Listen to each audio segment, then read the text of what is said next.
Pero antes de abordar esa conversación, yo quiero hablarles de dos temas. Un primer tema es, semanalmente, yo escribo en la revista Sur.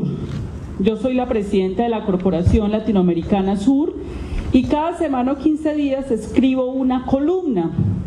Y además ya lanzamos una escuela de formación política hacia una agenda de transición democrática para que ustedes puedan entender a fondo de qué se trata este proyecto reformista y programa del presidente Gustavo Petro. Estamos haciendo una evaluación objetiva, ecuánime, qué se ha podido avanzar, qué no se ha podido avanzar, qué nos falta, y con la verdad, si no pudimos avanzar en esto, tenemos estos problemas, y entonces ¿cómo lo vamos a corregir? Porque no nos podemos mentir entre nosotros mismos, pero sí buscar la manera de cómo se corrige a futuro los problemas que hemos tenido con el primer gobierno del cambio, que en todo caso le tocó muy difícil, porque era abrir un escenario que estaba negado para este país, frente a un régimen cerreramente opositor que no le interesa y se esfuerza para que no haya ningún cambio de los más elementales en este país.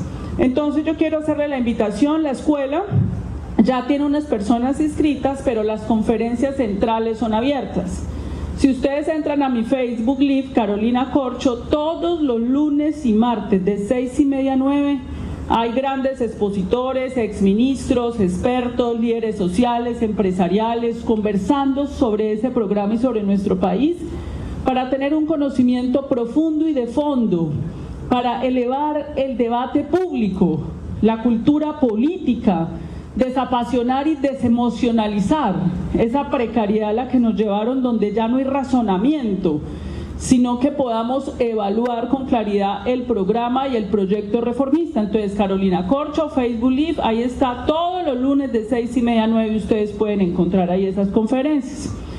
Y además, pues como les digo, en la revista Sur, ustedes buscan revista Sur Carolina Corcho y ahí encuentran mis escritos de los últimos años, no solo sobre el tema de salud, sobre el cual es el que más he escrito. Todos nuestros debates están documentados, escritos, y me gusta escribir porque eso exige rigor, precisión, no la ligereza del insulto que se ha querido imponer en Colombia o el fake news, sino que está por escrito porque nosotros hemos trabajado con mucha seriedad todo este tema de las políticas públicas. Y esta semana voy a comentar mi columna aquí con ustedes. Estamos transmitiendo también por mis redes, las personas que están conectadas, un saludo en todo el país, por mi TikTok. Y la columna de esta semana es muy importante porque escribí la columna sobre un tema que es importante no solo para el progresismo, sino para el país entero, y es el tema del Partido Unitario y el Frente Amplio.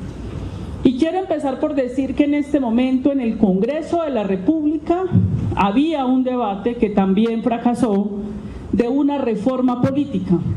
¿Por qué es tan importante una reforma política? Porque un sistema democrático necesita partidos políticos serios, no meras empresas electorales que aparecen cada 2 o 4 años a buscar el voto, donde uno elige al político y nunca hubo rendición de cuentas. Inclusive algunos se hacen elegir con un programa y no responden por ese programa, apenas lleguen allá hacen absolutamente lo contrario, donde no hay partidos políticos que le estén explicando a la ciudadanía qué diablos es lo que hacen en el Congreso de la República, a favor de quién votan, y donde no hay un contacto y una relación con la ciudadanía. Por eso en Colombia los partidos están desprestigiados, porque no ha habido un sistema de partidos. Los partidos que tuvimos fueron los del bipartidismo. En estos 200 años de bipartidismo en Colombia, pues que terminaban siendo partidos tradicionales manejados por clientelas y por varones políticos. Solo hasta ahora se pudo invocar un voto libre a través de una tercera fuerza política que representa el presidente Gustavo Petro, pero la razón por la que ustedes sienten como una desconexión tan grande del gobierno nacional con la región, y que inclusive muchos de los mandos medios del acuerdo nacional todavía son del régimen de lo viejo, es que no hay un partido. El partido es una organización. Si tú tienes un solo hombre, por más bien intencionado que sea, Un solo hombre no alcanza a organizar la complejidad de la nación, del Estado, de las relaciones. Esa es la función de los partidos políticos. El proceso de formación de los hombres y mujeres que van a ser los congresistas, los concejales, los alcaldes. Estar discutiendo permanentemente las regiones, el programa. Hablando con los sectores empresariales, gremiales, sociales, populares, indígenas, para ir orientando al gobierno. Ese es el vacío que tiene este gobierno, que no hay un partido en la mitad que le ayude a hacer el proceso organizativo, a identificar cuáles son la gente profesional, capaz, que hay, que comparte el programa para que ayude con el gobierno, participe en la dirección. Y ese es un vacío, y por eso para mí ese tema es fundamental. Porque si nosotros queremos cambiar a Colombia, no podemos seguir trabajando con colectividades clientelistas politiqueras, como la politiquería corrupta de este país, porque ahorita quieren decir entonces que la corrupción se la inventó Gustavo Petro. En Colombia no había corrupción. Colombia es un régimen corrupto, y yo con esto no estoy justificando ningún acto de corrupción de funcionarios del gobierno nacional, y quiero ser clara con eso. Si hay funcionarios del gobierno nacional vinculados con hechos de corrupción, tienen que ser judicializados implacablemente, de izquierda, de derecha o de centro.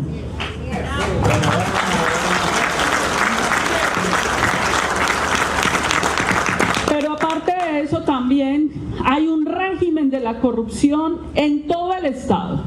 Ayer inclusive, y esto lo vamos a recoger como denuncias concretas, me comentaban que había inclusive coimas en el tema de la redistribución de tierras, intermediarios que parecen a cobrar para poder hacer entrega de tierras, como también ocurre en el sector salud, intermediarios que aparecen para cobrarle a las clínicas y hospitales las deudas que tienen, y aparecen en la mitad cobrando. Y eso es un flagelo colombiano que está en el Estado profundo, que está inmerso en el Estado, en la sociedad. Eso no justifica nada, pero eso hay que cambiarlo. Eso hay que cambiarlo, y para eso se necesita un partido, para seleccionar gente capaz, gente honrada, y gente que esté comprometida con un proyecto político, una organización nacional capaz de hacer ese proceso de selección. Tú no puedes hacer un gobierno con gente incapaz, con gente que no está comprometida con el proyecto político, y por eso la razón de que haya yo escrito esa columna. Y entonces ese pacto histórico, que es inicialmente ese partido que aglutina como lo que llamamos el campo propiamente de la izquierda, ya decidieron que iban a conformar ese partido. ¿Por qué? Porque el pacto histórico era una coalición que podía ir como coalición al Congreso de la República, pero ahora no puede ir como coalición porque la norma obliga que ya tiene que ser partido para poder presentar candidatos al Senado y a la Cámara. Y hay 5 partidos que ya decidieron ir al pacto histórico. Está el Polo Democrático, la Colombia Humana, el Partido Comunista, la Unión Patriótica y el Maíz. Esos ya decidieron conformar el pacto histórico. Pero aparte de eso, la izquierda no ganó sola las elecciones. Esto es un proyecto mucho más amplio, que va mucho más allá de la izquierda. Esto es una coalición diversa y amplia, donde hay liberales progresistas, independientes progresistas, verdes progresistas. Esa es la composición del gobierno del presidente Gustavo Petro. Algunos dicen que Carolina está metiendo a esa gente aquí. No, señor, es que ya es la composición del gobierno del presidente Gustavo Petro para construir una mayoría democrática que continúe el cambio en Colombia. Pero ahí hay unas discusiones de regla de juego, porque un partido tiene que tener, es el instrumento de conexión entre el Estado y la sociedad, entre la región y el gobierno central, y allí a través de esto es que se dan los procesos electorales. Y hay 2 discusiones. Primera discusión, ¿cómo se conforma en ese partido las listas para elegir senadores y congresistas? Y esto sí que es una discusión ciudadana importante, porque hay algunos que dicen: a mí no me interesa la política, pero la política tiene que ver todo contigo, todo contigo. Todas las decisiones que se están tomando en el Congreso de la República nos afectan. Entonces sí nos interesa saber cuáles son las reglas del juego del partido progresista, pacto histórico, para definir congresistas. El presidente de la República hizo una reunión hace un tiempo y adoptó la postura de que no se puede continuar con el bolígrafo. No se pueden armar una lista cerrada donde a bolígrafo se definen quiénes son los candidatos.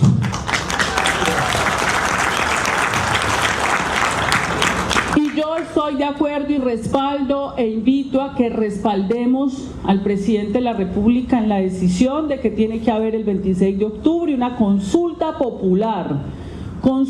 popular abierta y ciudadana, porque la mayoría de personas no están afiliadas a los 5 partidos, sino que somos independientes, somos de los movimientos sociales, de las organizaciones campesinas, de las organizaciones que están luchando todos los días en este país, que podamos votar y manifestarnos, y ahí en esa consulta popular abierta se va a elegir hombres y mujeres y de acuerdo a los votos va en cremallera, porque la lista cerrada nos permite la participación de las mujeres, es una discusión del siglo XXI.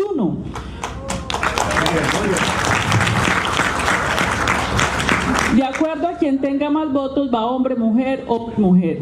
Ahora bien, hay unas objeciones en el pacto histórico respecto a ese mecanismo popular y democrático para organizar esas listas, pero tenemos solución. Hay quienes plantean, pero es que si nosotros hacemos una consulta popular se van a filtrar corruptos, mafiosos, narcotraficantes. Eso se soluciona de manera muy sencilla. Quienes se vayan a presentar para esa consulta deben publicar su hoja de vida, se nombra un tribunal de ética nacional, se establecen unos pasos para que hayan impugnaciones a esas hojas de vida y ese tribunal de ética define si se puede presentar o no de manera pública y transparente. La segunda objeción es que la derecha va a ir a votar allá para tratar de elegir a los que más les conviene a ellos. Eso se resuelve sencillo. Cuando tú citas a la votación, obligas que la persona que vaya a votar en la lista tenga que afiliarse al partido. Yo no creo que el régimen y la extrema derecha nos vaya a poner 3 millones de afiliados a nosotros, eso nos empodera. Entonces ya con la afiliación se garantiza que los que van a ir a votar son los que creen en el proyecto progresista y del cambio.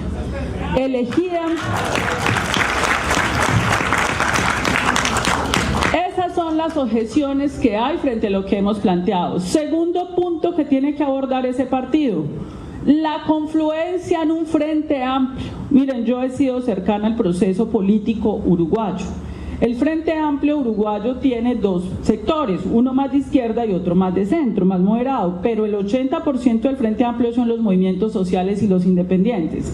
Cuando el Frente Amplio se le olvidó los movimientos sociales independientes, perdieron las elecciones. Cuando recuperaron la conexión con los movimientos sociales y los independientes, volvieron a ganar. Próximamente el presidente se va a posesionar con la vicepresidenta.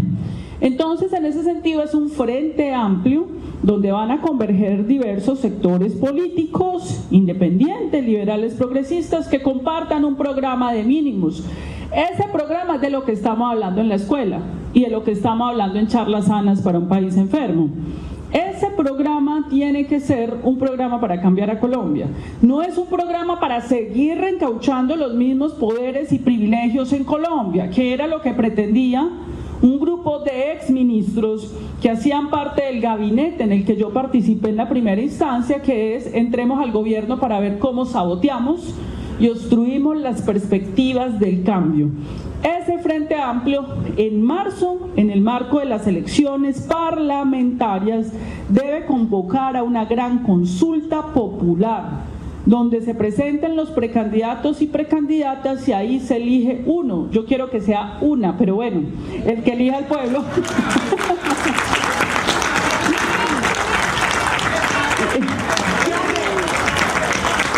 Y esa que se elija tiene que ir ya a primera vuelta a enfrentar a la extrema derecha.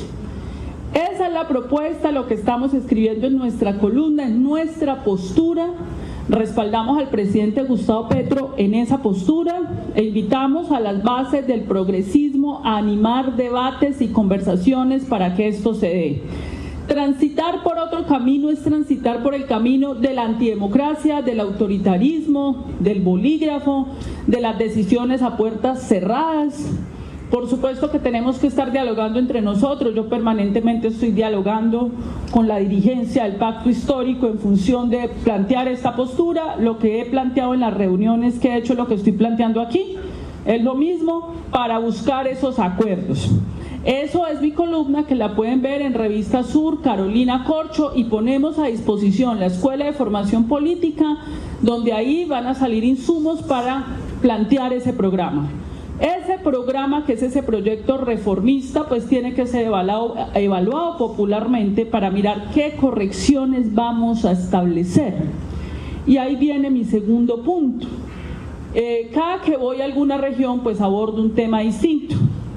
Aquí voy a abordar el tema de salud, que es obligado, porque esta semana hubo un debate mediático que quiero dejar muy claro aquí en Villavicencio, en el METE, a quienes me ven, y el tema de la industrialización en Colombia, dada la reunión que tuve esta mañana con los gremios, de cuál es nuestra postura frente al tema empresarial.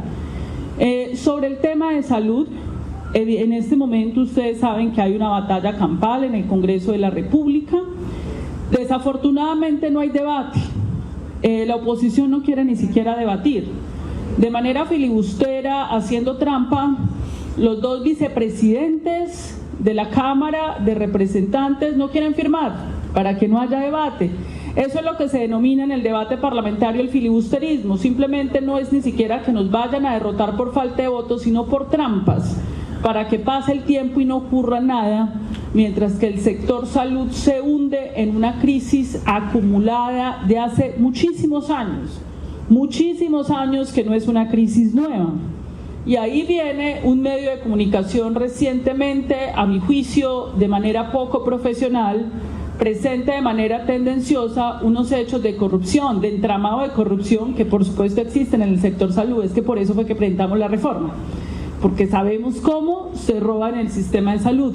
Lo que me parece inaceptable es que sugieran que el jefe y la persona que promueve eso es el presidente Gustavo Petro. A mí me parece absolutamente inaceptable que ya hayan llegado al nivel de decir que el presidente Gustavo Petro entonces es el que aupa un entramado de corrupción de la salud en el que está comprometido casi toda la clase política del régimen, y que se silencien y omitan las familias Santos, Pastrana, Vargas Lleras, del uribismo, de los partidos políticos de la oposición en Colombia, que hoy manejan los hilos de la salud en las juntas directivas de las EPS.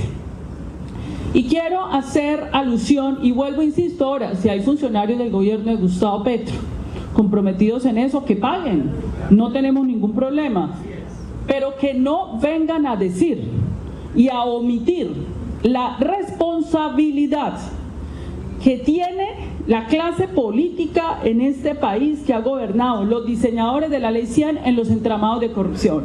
Y vamos a ir al detalle de esto. Es que se concibió un sistema, este es el fondo del problema, que es lo que no quieren analizar. Se concibió un sistema donde se entregan billones de pesos para que rueden sin control, y ahí se han enquistado varias mafias. Entonces el caso de Cosalud, que denunció el propio presidente Gustavo Petro por una investigación que adelantó Giovanni Rubiano, actual superintendente de salud, lo que mostró es que una EPS que recibe toda esa plata, debido a una norma expedida por el gobierno de Juan Manuel Santos, se les da la posibilidad de que hagan reorganización institucional. Y en esas reorganizaciones institucionales crean empresas de papel. Cosalud, cuya junta directiva son los Pastrana y los Santos, creó una empresa de papel llamada Cosalud Inversa, con un patrimonio de 10 millones de pesos. Y esa empresa de papel hace un préstamo por 200.000 millones de pesos al Banco Elo Gilinski, para que ustedes entiendan. ¿A qué ciudadano de este país con un capital de 10 millones de pesos le prestan 200.000 millones? A nadie, a ellos sí. ¿Cuál es el respaldo frente al banco para este préstamo de 200.000 millones para hacer negocios? Ese respaldo son los recursos que entregamos los colombianos de la UPC. Cuando la superintendencia va a intervenir a Cosalud, entonces el banco embarga los recursos de los colombianos. Y eso no pasó solo en Cosalud, eso pasó también en la 9EPS. Los colombianos hemos pagado intereses de préstamos billonarios de la 9EPS. Junta directiva de la 9EPS, representantes de Cambio Radical, representantes del Partido Conservador, personas aliadas del Centro Democrático, hoy opositoras de la reforma. Entonces, esto es plata de bolsillo, porque los colombianos entregamos esas platas y al final del año ellos no están obligados a presentar resultados de qué hicieron con esas platas. El año pasado, de 28 EPS, solo 15 presentaron datos de qué hicieron con esas platas. De esas 15, solo 5 cumplieron con mallas de validación de que los datos fueran válidos. Y con eso, luego se fueron a la prensa a extorsionar al gobierno, a decir que le tienen que dar más platos, si no, no atienden a la gente. A ese nivel llegaron a amenazar al pueblo colombiano. A amenazar al pueblo colombiano de que no atienden si no les dan más plata, cuando no presentan cifras ni datos claros, e inclusive en los datos que ellos mismos presentan hay una defraudación al Estado presunta. Nosotros hicimos el análisis de los estados financieros, de dónde está la plata, Vicente Calvo, y en los estados financieros del año 2020 al 2023, en 8 EPS analizadas, con lo que ellos radicaron a la Superintendencia de Salud, están embolatados 13.2 billones que no aparecen. Pero el ADRES también hizo otro análisis que ustedes conocieron, donde le facturaron al sistema 980.000 millones de pesos de medicamentos que no se sabe ni dónde los compraron, no aparecen registrados en el país. Estamos hablando de otros 130.000 millones de medicamentos que están regulados en Colombia con precios, pero ellos lo cobran de más. Un procedimiento que cuesta 3 millones, ellos lo cobran en 700 millones. Plata de bolsillo. Han manejado esto como plata de bolsillo y allá está instaurada toda una clientela. Toda una clientela. Es el régimen, el orden conservador de Colombia metido allí. Y nos parece muy bien que la prensa denuncie, pero denuncie lo completico. Si están los funcionarios del gobierno del presidente Gustavo Petro, tienen que salir de ahí y tienen que pagar. Pero no me omitan el entramado de los que además, porque quiero decir además, que la reforma a la salud quiere cambiar eso. Tenemos un diseño de reforma, ya les voy a explicar cómo, para cambiar eso. Doctora, y presuntamente los más de 20.000 muertos que recibieron citas médicas y medicinas. Exactamente, más de 20.000 muertos, y yo les puedo sacar aquí, imagínense que también tenemos otra denuncia. El grupo Keralty, dueño de Sanitas, con los recursos de los colombianos pagando arriendos de sus empresas, la telefonía de todas las empresas en el mundo la pagamos los colombianos, en el caso de la nueva EPS pagando pauta publicitaria, que hay que mirar a qué medios de comunicación, con los recursos de los medicamentos y el pueblo colombiano. Es decir, no hay sector, es un diseño institucional donde por ley de la República, en el Congreso de la República, les facilitan que manejan esa plata sin control. Nosotros eso lo sabemos. Ahorita lo pudimos comprobar cuando llegamos al gobierno y empezamos ya a tener todas las pruebas, porque los anteriores gobiernos, hoy opositores, ocultaban todo esto al país. De esto no se hablaba en Colombia. Cuando ocurrió lo de Salucop, que se robaron 1.5 billones, quien hizo la investigación terminó en el exilio, Sandra Morelli. Sandra Morelli terminó en el exilio. Y esa plata, esos 1.5 billones no los han devuelto, se quedaron ahí. Aquí se han vuelto personas multimillonarias, pero multimillonarias. Muchos de ustedes lo saben. ¿Cómo se han vuelto multimillonarios? Porque es que esto es una caja muy grande y un diseño de política pública en el Congreso para diseñar una figura llamada EPS, que es la ordenadora del gasto. Primera aclaración. Segunda aclaración, porque ahorita quiero concentrarme 5 minutos en cómo la reforma resuelve eso, a la que se oponen los que están enquistados allá, sacando la plata.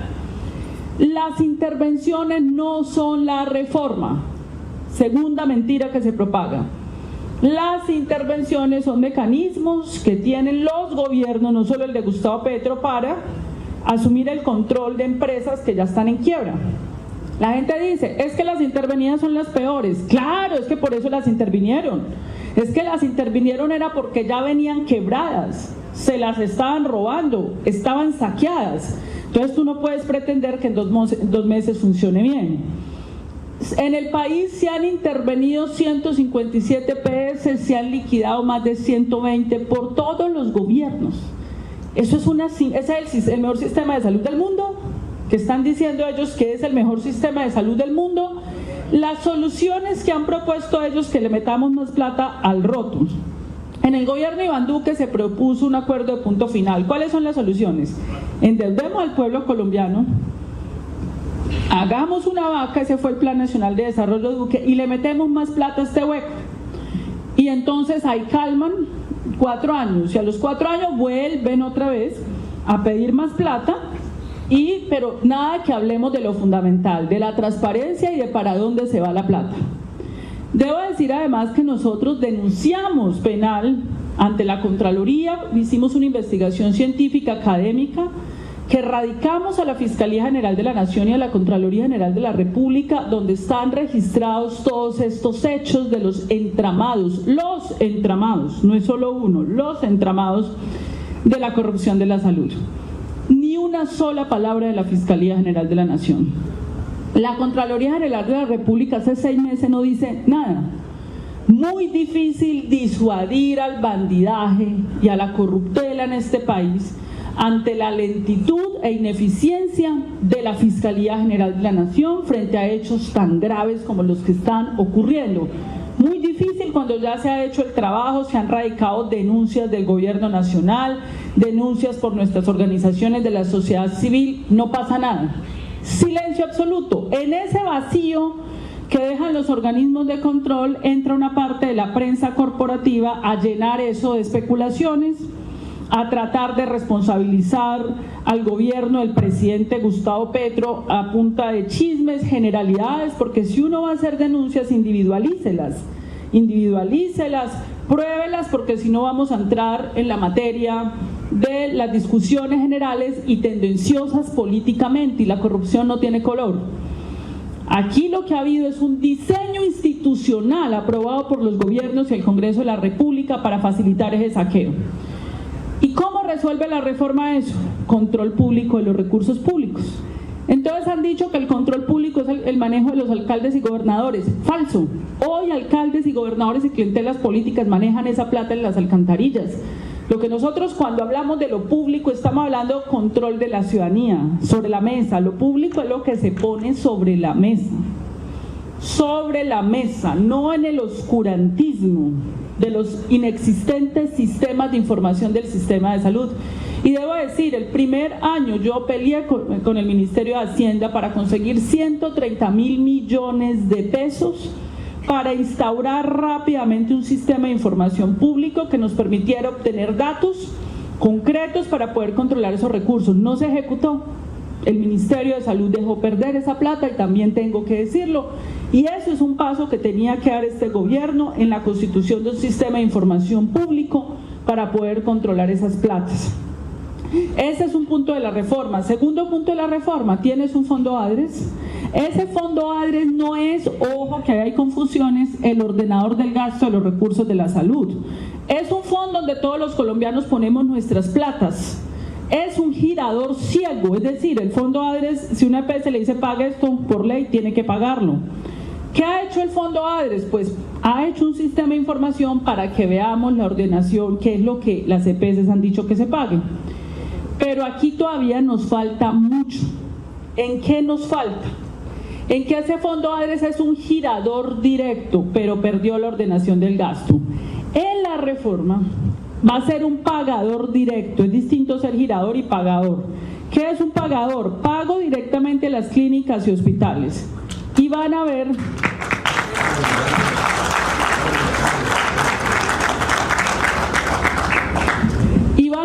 dos convenios. Un convenio, las EPS que funcionan se vuelven gestoras, no van a manejar plata, pero van a ayudar en 3 tareas.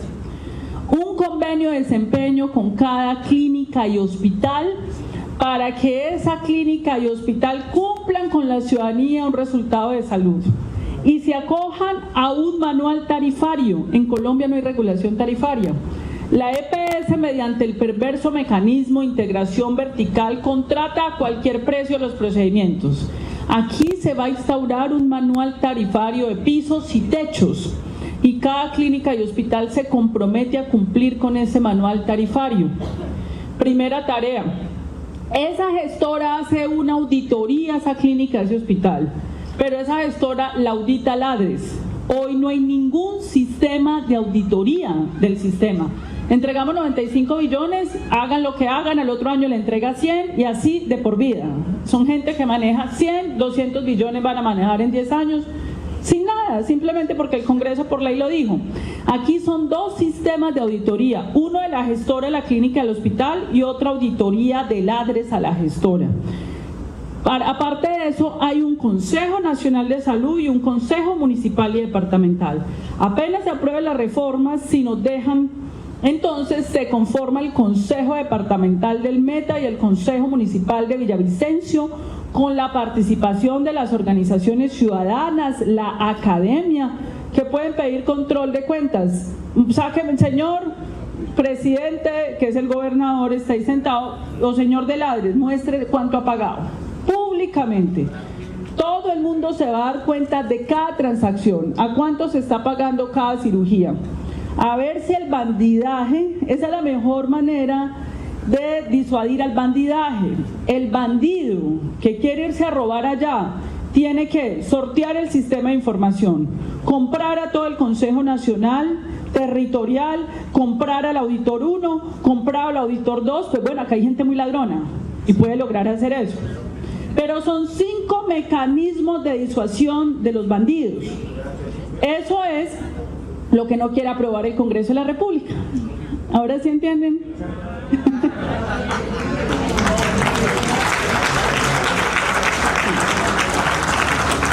¿Y quiénes son los que se oponen? Los hermanos y familias de los miembros de las juntas directivas de Cosalud y de las EPS. Esos son los que se oponen ahí. Y un grupo de personas que ideológicamente creen en un libre mercado. Aquí no hay ningún libre mercado.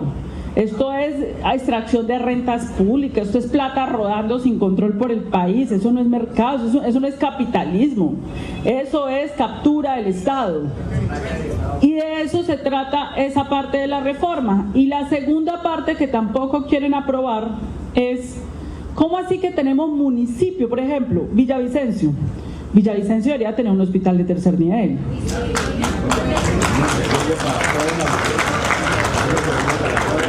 Es absurdo. ¿Tú cómo vas a tener 10 clínicas de cuarto nivel concentradas en una cuadra de Bogotá y para una ciudad intermedia un hospital de segundo nivel? Eso habla de que no hay una planificación coherente con las necesidades de la ciudadanía, de los servicios de salud pública, porque lo que primó ahí, exactamente. Y ahí viene otra pregunta, ¿dónde, vamos a preguntar esto, ¿dónde están las regalías? ¿Por qué el primer productor de petróleo que tiene regalías y gas tiene concesionadas sus vías y construidas de manera privada?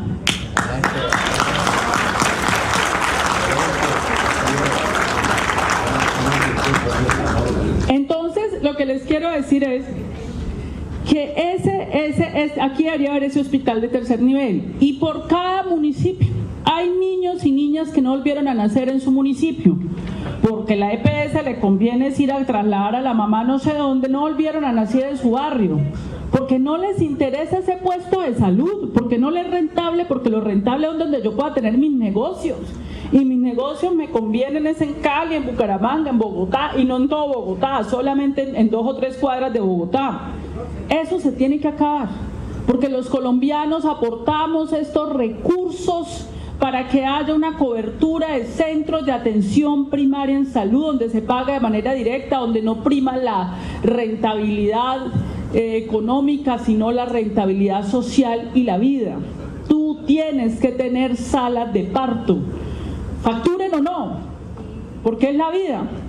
Hay servicios que tienen que estar abiertos 24 horas, haya los pacientes o no, porque son los mínimos básicos de un Estado. Eso es lo que no está pasando y a eso se están oponiendo. Les estoy hablando de la atención primaria en salud, la salud preventiva, la presencia de todos esos centros de salud.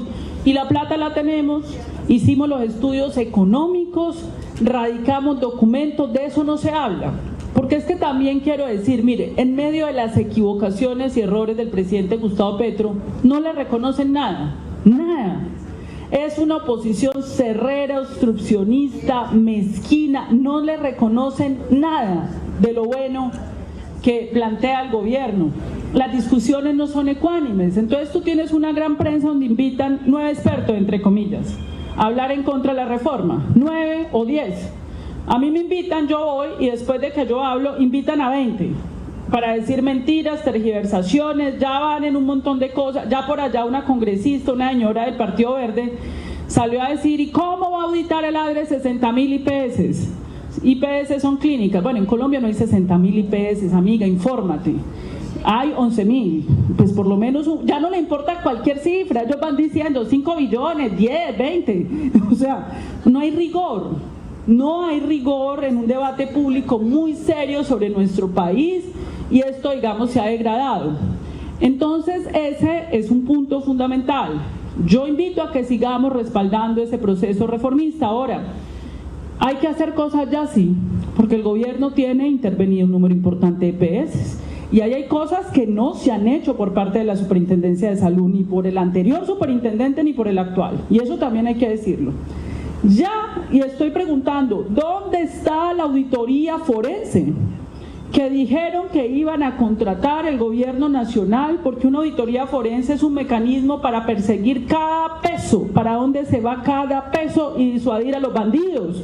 Porque apenas esté la auditoría forense, el que esté robando se va a asustar porque lo van a pillar, porque eso tiene consecuencias penales. ¿Dónde está la auditoría forense, señor ministro y señor superintendente y anterior superintendente? No la hay. Segundo, el primer año del gobierno de Gustavo Petro montamos un sistema de peticiones, quejas y reclamos para que se disuada directamente a la EPS y a la clínica que atiende al paciente en tiempo real. Si no me lo atiende, me devuelve la plata. Desmantelaron el sistema de peticiones, quejas y reclamos del anterior y en la actual superintendencia tampoco. No hay instrucciones precisas en este momento del gobierno a los interventores para que implemente el sistema de salud preventiva y atención primaria en salud. Se tienen que replantear esos contratos leoninos de esas EPS intervenidas, para eso sirve la auditoría forense. Contratos leoninos donde la integración vertical de Sanitas, una clínica, tenía 1.5 billones de pesos de contratación de 83 billones. Hay que replantear esos contratos leoninos. Sabemos que hay dificultades jurídicas complejas, por ejemplo, ahora que está de moda las intermediaciones. Esas EPS intervenidas tienen unas empresas auditoras que son las que ordenan el gasto, lo que se llama la postulación. Eso lo siguen manejando desde varias partes del país ellos. Ellos tienen controlado, claro, el gobierno interviene, pero ellos controlan la auditoría para ellos seguir diciendo a quién pagan o no. Eso hay que replantearlo. Y explicarle esto al país, porque si no le explicas al país que es que te van a demandar, ahora resulta que Keralty, dueño de Sanitas, va a demandar al Estado colombiano. ¿Y qué fue lo que hicimos? Entregarles 10 billones de pesos al año es lo que le entregábamos nosotros a Sanitas y a Keralty, que es equivalente al presupuesto de todas las instituciones de educación superior de este país, donde tuvieron utilidades millonarias. Y luego cuando vamos a hacer una reforma, se atraviesan como vaca muerta y luego nos demandan al Estado. Ustedes saben lo que es haber entregado el sistema de salud a unos negociantes, que cuando les exigimos atiendan los pacientes, entonces los demando, porque es que aquí se hace lo que a mí me dé la gana. El Estado colombiano perdió la soberanía sobre un elemento básico, que es el sistema de salud y el cuidado de la vida. Eso hay que explicárselo al país. Hay que hacer una auditoría forense para que el país vea los abusos que hay ahí, lo que está pasando allí. Eso no se ha hecho. Un tablero de control público donde cada interventor tenga que poner esto fue lo que se pagó, no se pagó, se acaban los intermediarios de coima, solo con un tablero de control público donde todos sepamos cada pago y donde podamos ver los desmanes que hay, para que no tengan ninguna justificación. Pero tú no puedes estar allá callado encerrado mientras que toda la prensa está hablando casi que unilateralmente para hacer un desprestigio sobre la reforma a la salud y la política pública. Tenemos muchos problemas. Yo le he dicho al presidente de la República, ayer escribí: señor presidente, esto es lo que tendría que estar haciendo ya la Superintendencia de Salud y el Ministerio de Salud, y esperamos que se tomen medidas, porque con esos tableros de control y estas medidas paramos esa corruptela que hay que pararla, porque están robando las platas de los niños, las niñas, los enfermos del pueblo colombiano, y eso no puede pasar en un gobierno que estamos diciendo que es del cambio.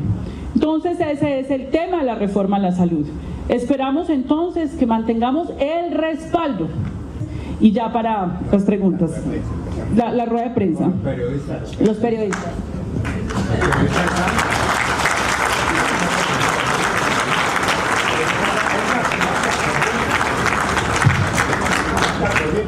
Señora Presidenta, ¿me permite estar tranquilo?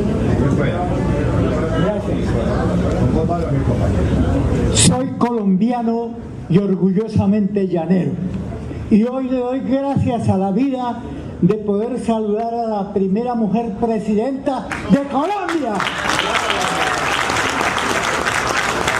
Doctora Carolina, hoy 28 de febrero, el mes más corto del año, pero también con mayor ilusión para Colombia de que usted llegue a la presidencia. Y va a llegar, porque la gente de base le vamos a trabajar sin ningún interés personal, sino que nuestro país, una gentecita que todavía se acuesta sin haber comido. Eso, presidenta, todo lo que dicen de desarrollo de vías, todo es muy importante, pero es más importante que ningún colombiano se acueste aguantando hambre, que ningún colombiano no tenga oportunidad de salud, de educación, porque presidenta, si nuestro país usted lo educa, le mete dinero a eso, vamos a acabar con una gran desigualdad en nuestro país. Vamos a acabar con esa brecha tan grande que hay, porque un país educado conoce sus derechos, pero también sus deberes, y en ello estamos muy orgullosos. Le vamos a meter el hombro, como se dice en esta tierra, con berraquera, pero queremos que usted, que lo sabe muy bien, su dinero del país fundamentalmente se dedique al ser humano antes que a una carretera, que el ser humano colombiano tenga la oportunidad en las áreas de salud, educación y todo aquello que le merece. Por eso yo le doy gracias a la vida por haberme dado la oportunidad de darle la mano a la primera mujer presidente de Colombia. ¡Que viva la doctora Catalina! Bien. Bueno, compañeros, como dijimos que hay una rueda de medios y algunos empresarios que están. Entonces, una pregunta corta y hágalo. Gracias, Carolina. Ayer en la W Radio hablaron sobre la favorabilidad de candidatos a la presidencia de la República, y pudimos ver que a Gustavo Bolívar y a Galán pues les fue bien en los comentarios, en la favorabilidad. ¿A cuál consideran en este momento, si mañana fueran las elecciones, Carolina Corcho como contrincante entre Gustavo Bolívar y Galán? Bueno, Galán hace parte de un espectro político distinto. Galán está en la centroderecha. Gustavo Bolívar se hace parte de esta coalición. Ahora bien, mire, yo tengo unas consideraciones sobre las encuestas recientes de Guarumo. Como muy bien lo han dicho varios analistas de encuestas, esas son encuestas de posicionamiento. Claramente tú ves una intencionalidad de posicionar a Vicky Dávila. Esas no son encuestas que nos sirvan a nosotros para visibilizar el comportamiento real del electorado, porque además lo han dicho varios expertos en encuestas, en este momento la ciudadanía no está pensando en el proceso electoral, es muy anticipado y todavía no son momentos para que esas encuestas nos den ese resultado. Pero mi propuesta sigue siendo la misma. Necesitamos una consulta popular donde haya un programa de mínimos y que el pueblo sea el que defina el candidato o la candidata. Bueno, periodista, Margarita. Bueno, muchas gracias. Ana Margarita Rodríguez de Villa para atrás la noticia, doctora. ¿Qué pasará con la reforma a la salud que ha propuesto el gobierno actual?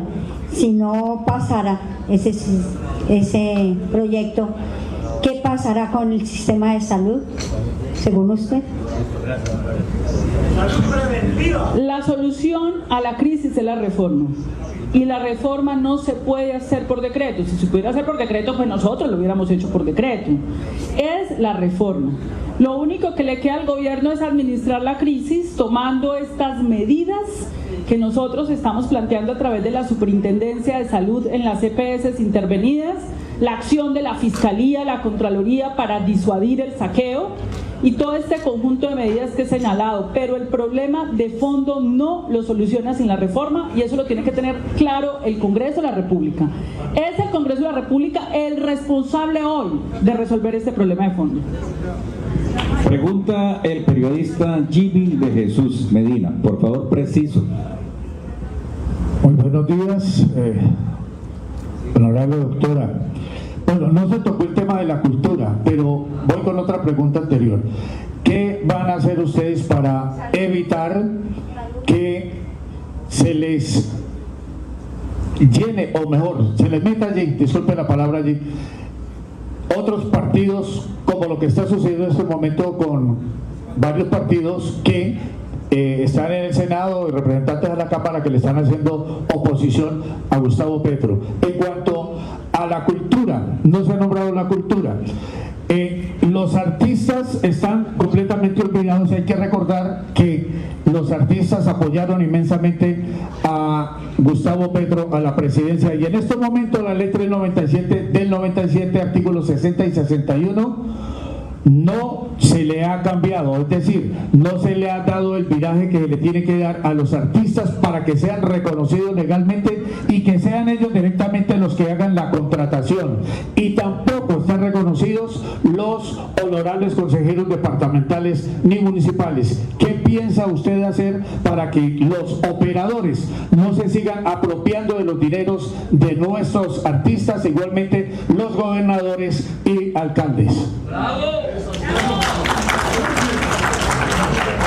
Entiendo perfectamente el tema de los operadores porque pasa a todo nivel, no solamente con los artistas. Los operadores se apropian de las contrataciones, lo hacen sin la comunidad y hacen inclusive unas ejecuciones peores porque no conocen ni el sector ni las comunidades con las que trabajan.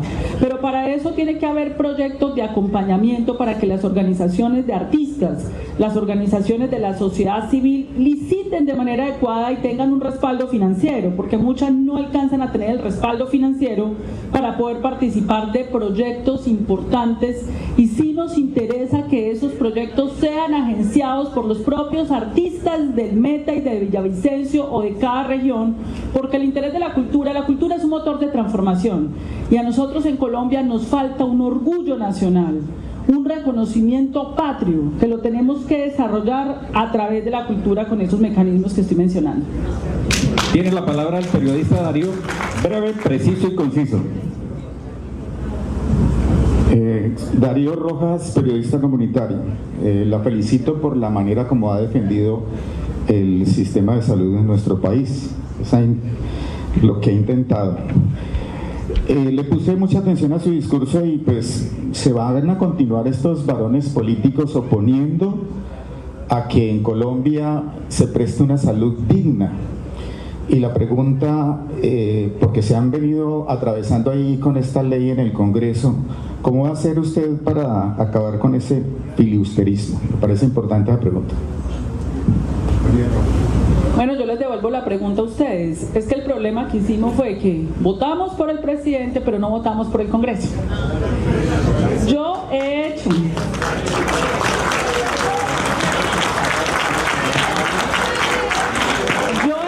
una propuesta concreta, acogida y que asume hoy el presidente de la República, con el que yo comparto esa propuesta, de llevar una lista poderosa organizada por consulta popular. Y tenemos que ganar el Congreso de la República para el Frente Amplio, si no va a ser muy difícil continuar los cambios en Colombia. Compañero periodista, tiene la palabra, por favor, breve, preciso y conciso.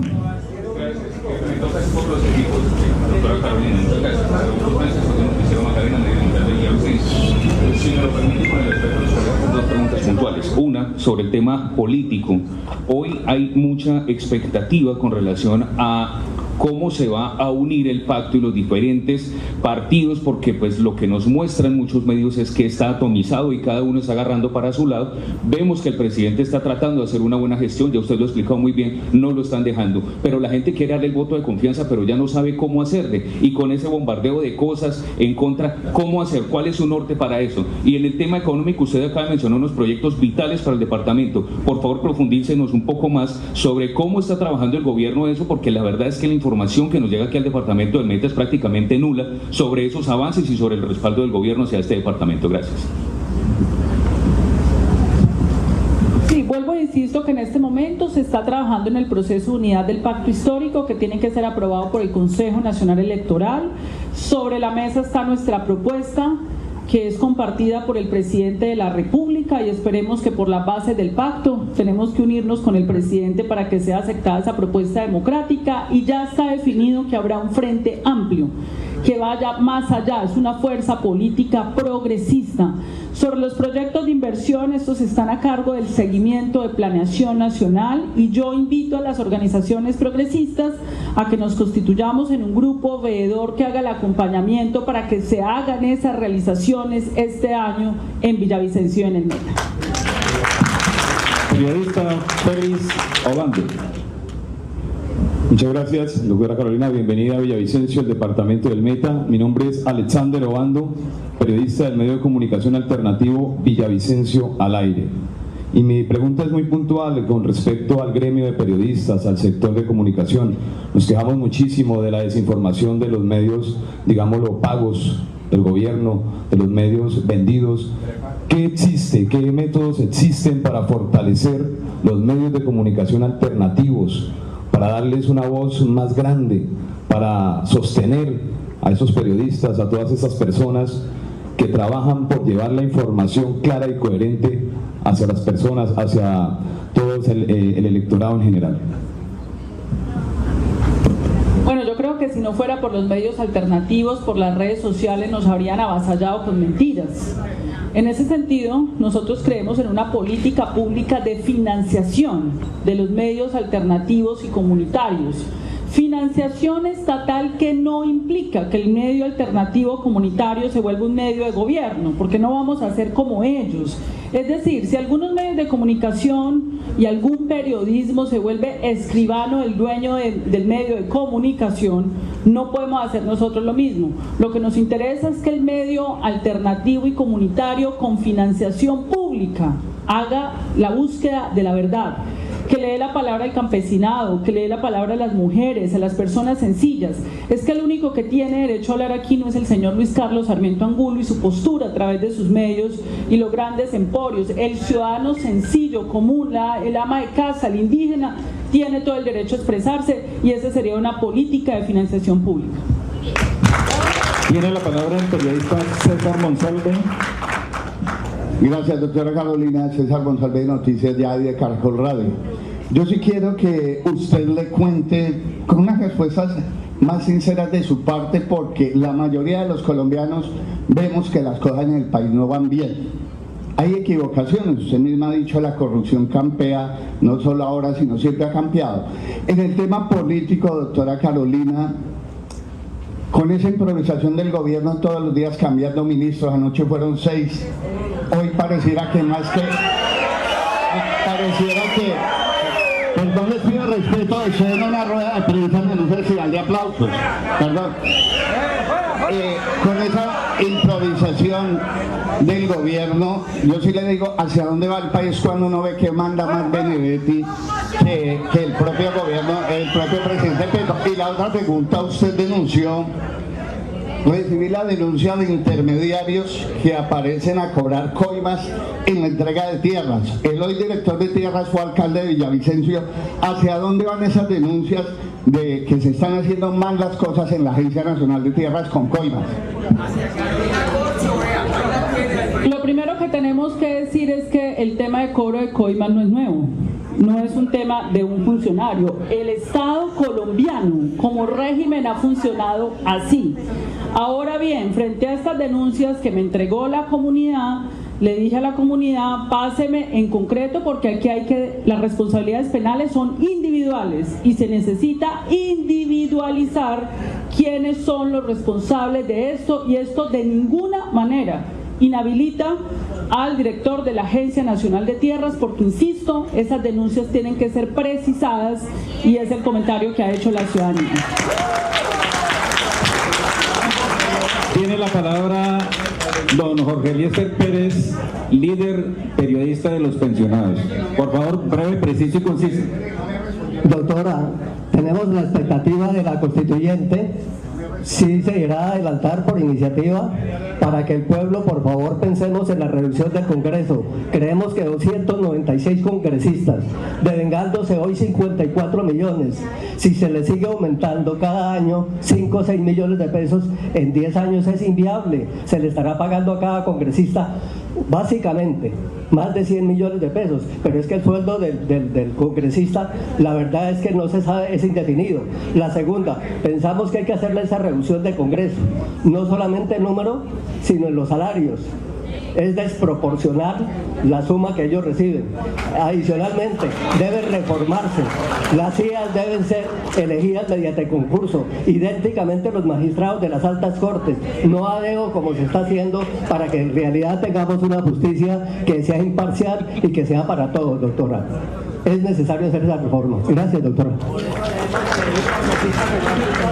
Bueno, lo primero que hay que decir es, el jefe de Estado tiene su visión estratégica. Por ejemplo, yo estuve en un primer gabinete, para terminar de responder tu pregunta, yo estuve en un primer gabinete donde el presidente de la República, de buena fe, invitó por lo menos a 4 ministros para que le ayudaran a resolver su programa de gobierno, y resultaron haciendo una oposición al interior del gobierno.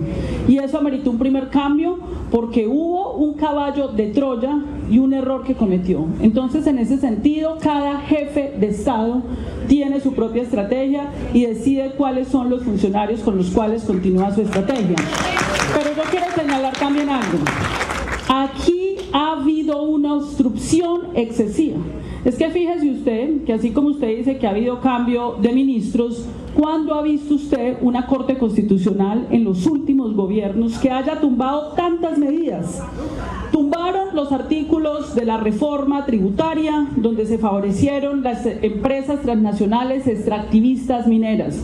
Tumbaron el artículo del Plan Nacional de Desarrollo, donde posibilitaban la entrega de tierras de manera directa. Tumbaron el artículo del ICETEX, donde posibilitaban suprimir la tasa de intereses. Tumbaron los decretos de emergencia social y económica de La Guajira para que el gobierno no pudiera hacer inversiones directas. El Consejo de Estado ha tumbado 4 senadores de la República con unas discusiones argumentativas del pacto histórico muy dudosas. La Corte Constitucional hoy tiene ponencia negativa para hundir la reforma pensional que favorece a 3 millones de viejos y viejas. Emitieron un auto que yo nunca había visto en la Corte Constitucional, con contradicciones de fondo y de forma sobre el sistema de salud, donde en un párrafo reconocen que no hay datos confiables por parte de las EPS para poder definir el monto que paga el gobierno, y luego en el segundo párrafo dicen los recursos son insuficientes, sin datos. Jamás la Corte Constitucional le había incursionado en esto. Todos los días se habla mal de este gobierno, no se le reconoce absolutamente nada. Entonces, también tenemos que clarificar que ha habido una oposición obstruccionista en exceso que no ha permitido el avance.